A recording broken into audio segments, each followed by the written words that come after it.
Hi everybody, this is Crystal. So today I'm going to show you how to make this wash rag here. Now, this wash rag, you can use it for many things. You can use it to wash dishes. This is what I made it for my kids. They're going to be very happy and to receive it as a gift, I'm sure. Yeah. And then you can use it, wipe off counters. You can use it for your dishes, or you can use it for cleaning, wiping off counters, or cleaning the bathtub, bathroom cleaning, kitchen cleaning. You can use it in the bathtub to wash your body. Whatever you really want to do with it. It's just a wash rag, dish towel, anything like dish rag, something like that. So I'm going to give you the measurements of it. So mine measures, should be a square. I was hoping to get it a square. About 10 1/4 by about 10 1/4. That's about what mine measures. Awesome. Turned out to be a square. One way to check if it's a nice square is to put it in a triangle form. Yes, it is. Can't believe it. Mine don't usually turn out square form. But that's it. It's got some nice texture on it. Now this is intermediate pattern only because of the stitches that I use. You have to know how to do the regular stitches as single crochet, double crochet, triple crochet, and then you're going to need to know front post double and back post double. Other than that, it's actually pretty easy pattern to do. So what do you think? You want to go ahead and get started on it?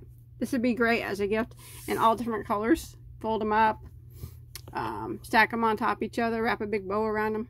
Great gifts and great household use. Let's go ahead and get started. Okay, for this project I used Premier Home cotton. Now this is an 85 cotton, a 15 polyester blend.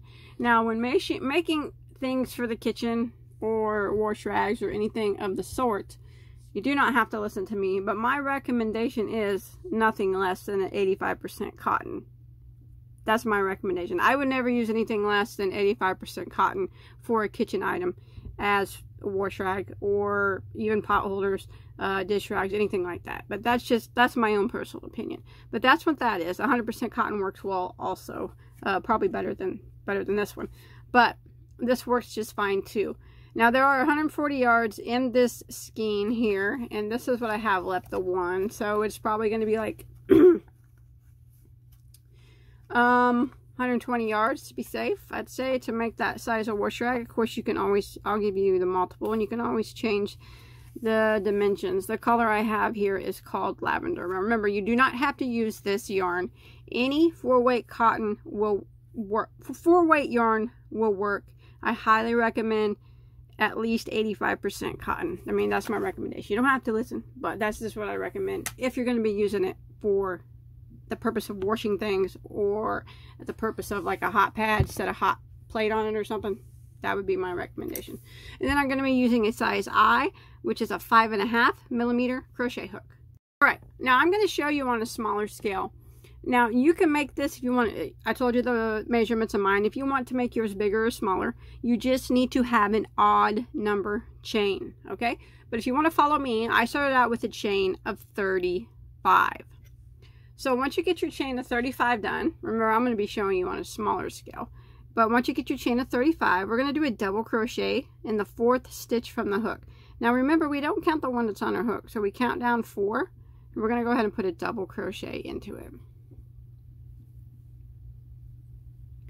And then we're going to work across, and we're going to put 1 double crochet in every stitch until we get to the end of our row.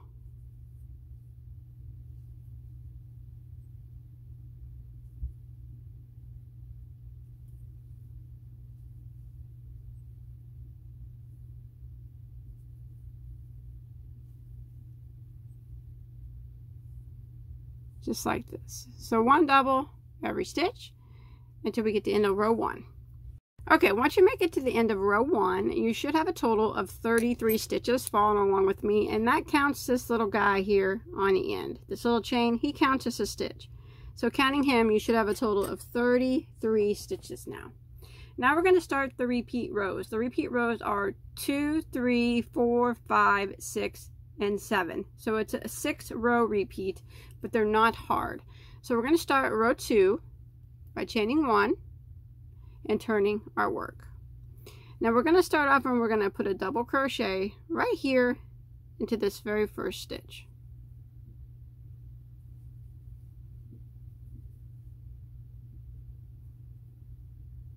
Just like that. And now we're going to do a back post double crochet into the next stitch. So we're going to yarn over and we're going to go around the post of the next stitch, but we're going to go from behind like that. So now the post of our stitch, or the post of the stitch, is on the back of our hook, and then we go ahead and do a regular double crochet like that. So that's the back post double crochet. And now we're going to do just a regular double crochet into the top of the next stitch. And then back post double crochet around the next stitch. So go around the post of the next stitch from the back side like that.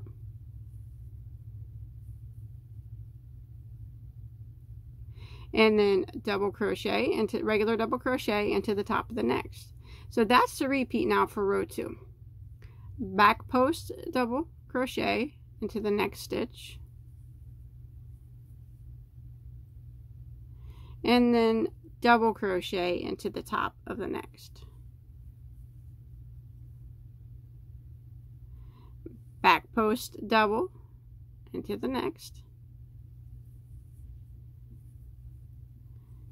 and then regular double just right here into the top of the next. So we're going to go ahead and repeat that pattern. Back post double crochet, regular double, back post, regular double, all the way until we get to the end of row 2. Okay, I'm coming to the end of row 2, and I just did a back post double crochet, and I got 1 stitch left here. Go ahead and put a double crochet into that last stitch. And you still should have 33 stitches. You'll always have 33 stitches for the rest, at the end of every row for the rest of the wash rag. That's the magic number. So now we're going to start row 3 by chaining 1 and turning our work. Now this is actually the front side of our work, because if you look, you can see the posts are visible on the front side now. So what we're going to do now is we're going to put a double crochet into that very first stitch there.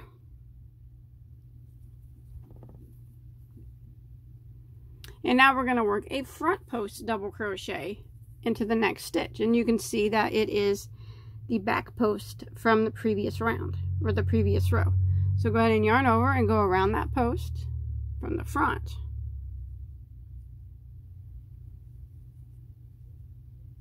Like that. And then do your double crochet. Now the next stitch is going to be a double crochet into the top of the next stitch.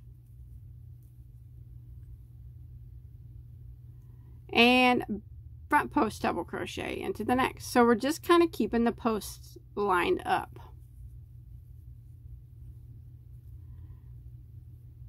Regular double crochet into the next,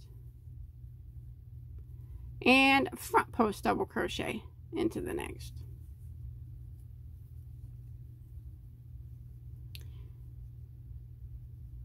Regular double crochet and front post double crochet. So we're going to repeat that pattern of regular double, front post double, regular double, front post double, all the way until we get to the end of row 3.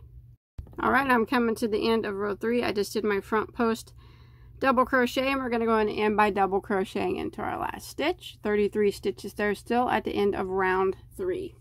So round 4, we are going to chain 1 and turn our work. Now what we're going to do is we're going to put a single crochet into that very first stitch this time. Single crochet. And then we're going to do a triple crochet into the next stitch.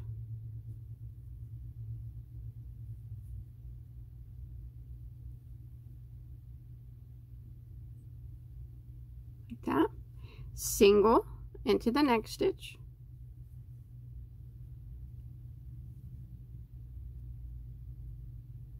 And triple into the next.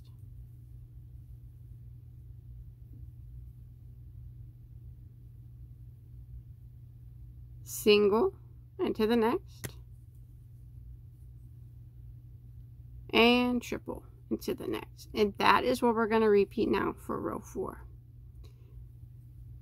We're going to repeat triple crochet, single crochet, triple crochet, single crochet, all the way until we get to the end of the row. If you look around now, we're on the back side of our work. If you turn it over to the front, you can see it makes these little bitty tiny poofs stick out. That just gives it a little bit of texture.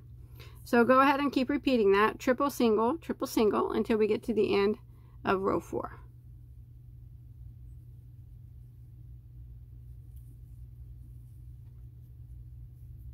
Alright, I'm coming to the end of the row. I did a triple crochet here and I have 1 stitch left. I'm going to go ahead and single crochet into that last stitch. 33 stitches still there at the end of row 4. Now row 5, we are going to chain 1 and turn. Now this is the front side of our work. What we're going to do is we're going to work 1 single crochet in every stitch across for row 5. So we're going to put 1 single crochet into the very first stitch. And then 1 single crochet on the top of the triple crochet. Sometimes you have to turn it up a little bit to see where it needs to go. 1 single crochet into the next single crochet right here in between the triples. 1 single crochet on top of the next triple. 1 single crochet into the next single. 1 single crochet on top of the next triple. So I'm just going to keep repeating this until I get to the end of the row. It's 1 single in every stitch. So we're putting 1 single crochet in every single crochet and in every triple crochet from the previous row until we get to the end. Alright, I've made it to the end. Single crochet there in that last stitch. 33 stitches there at the end of row 5. Now we're going to start row 6. We're going to chain 1 and turn. Row 6 is a repeat of row 4. So what we're going to do is single crochet into the very first stitch. And then we're going to triple crochet into the next.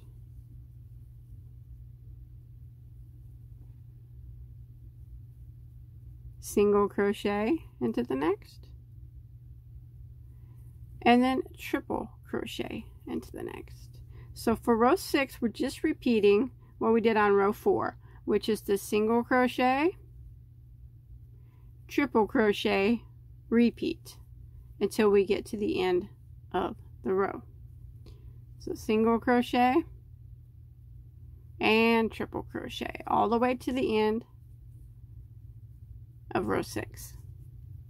I'm coming to the end of row 6. I just did a triple. I have 1 stitch left. I'm going to go ahead and end by single crocheting into my last stitch. 33 stitches at the end of row 6. Row 7 is the last row of the repeat, so we're going to chain 1 and turn, and this is the front side of our work. The one with the most texture is the front side. We're going to start by putting a double crochet into the very first stitch. So row 7 is just 1 double crochet in every stitch across.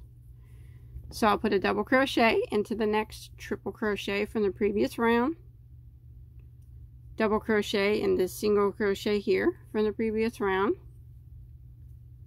double crochet into the triple crochet here from the previous round,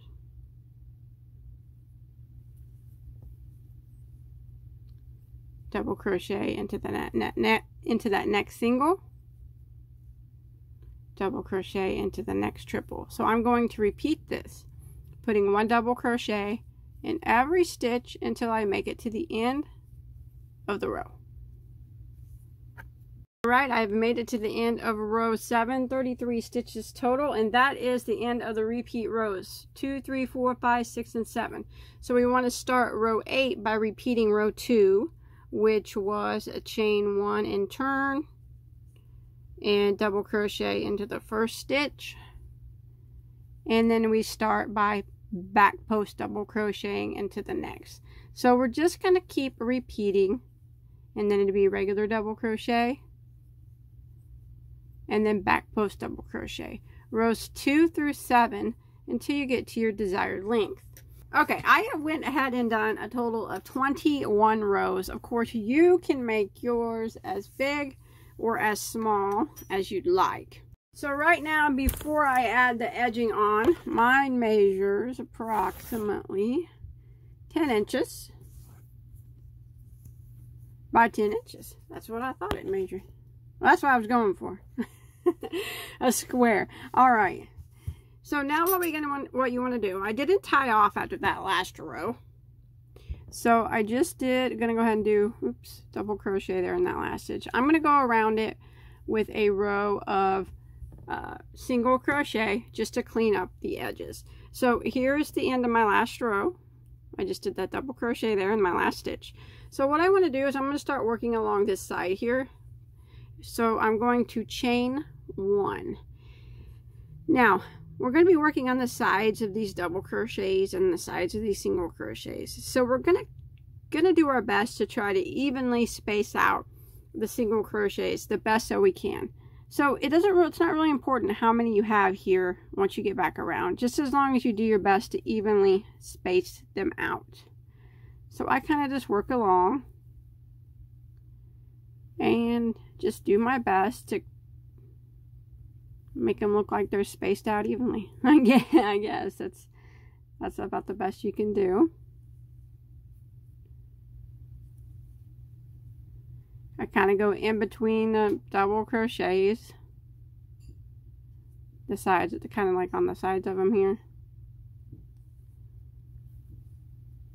So you just want to continue evenly spacing out your single crochets. We're just giving the edge a nice clean look. As you can see, mine is far from perfect, but it does look a lot cleaner there with that single crochet edge versus this kind of tattered edge here. So I'm going to work down this side, and I'm going to meet back up with you here at the corner, and we're going to go around the corner just a little bit different. So I'm going to continue down until I get to our first corner, and that's where I'll meet back up with you. All right, I've made it up to the corner here. See, right up here is a corner. I'm going to put 3 single crochets all into that corner stitch, and that will help the corner lay kind of flat, so hopefully it doesn't stick up that much. And now I'm going to work along the bottom here, putting 1 single crochet in each stitch. You'll probably be able to see where the stitches need to go pretty well across the bottom because it was our first row. So 1 single in every stitch until you get to your next corner space. And when we get to the next corner space, we'll work 3 single crochets into it, just like we did over here. And then we'll continue working up the other side, equally spacing out our single crochets, 1 single crochet at a time, just doing your best to equally space them out. So across to the corner, put 3 in this corner, evenly space out your single crochets up this side. When you get up here to the top, 3 single crochets in the corner, and then 1 single crochet across the top edge here, and I will meet you right back here where we started putting the edge on. Alright, I have made it all the way around back to my starting point. What I'm going to do is in the last stitch here that I made, the last stitch I made on the top, that last double crochet, not over here on the side, the last double crochet, I'm going to put 3 single crochets into it, that last stitch. So that'll round that corner. And now we're going to end the edging row by slip stitching into our first single crochet. Not the chain one there, but the first single crochet. And then we can tie that off. Flip your yarn. Hide that tail. And that makes, I think that by putting that edge on it, makes it look a lot cleaner. Looks pretty good. So, go ahead and hide your tail. And after you do that, you can be done. Unless you want to go around it again with another round of single crochet or something. That's completely up to you. But I'm going to go ahead and hide my tail.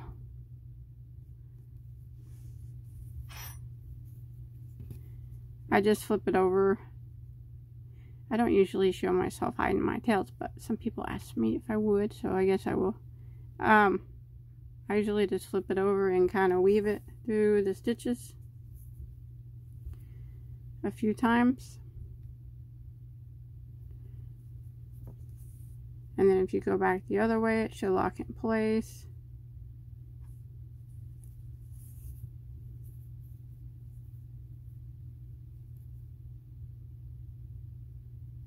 I just basically just weave it until I feel like it's not going to come undone. But that's it. Once you get done hiding your tail, that's good enough. Flip off your yarn, clip on any remaining tails, which I already did, and you are finished. That's it. That's all there is to it. Got a nice little wash rag. These make great gifts too. So I hope you enjoyed my tutorial. It's got a lot of nice texture on it. Please don't forget to subscribe to my channel if you haven't already. Don't forget to hit that thumbs up button, the subscribe button, click the bell, make it ring so you get all my notifications. If you look over there on the right hand side of the screen, I'm going to put a playlist of all my videos. Now I have hundreds and hundreds of videos, most of them crochet tutorials, and then I have a lot of videos where I talk about yarn hauls, yarn shopping, yarn reviews. If you like anything yarn, my channel's the place for you. So thanks everybody for watching. Have a good night.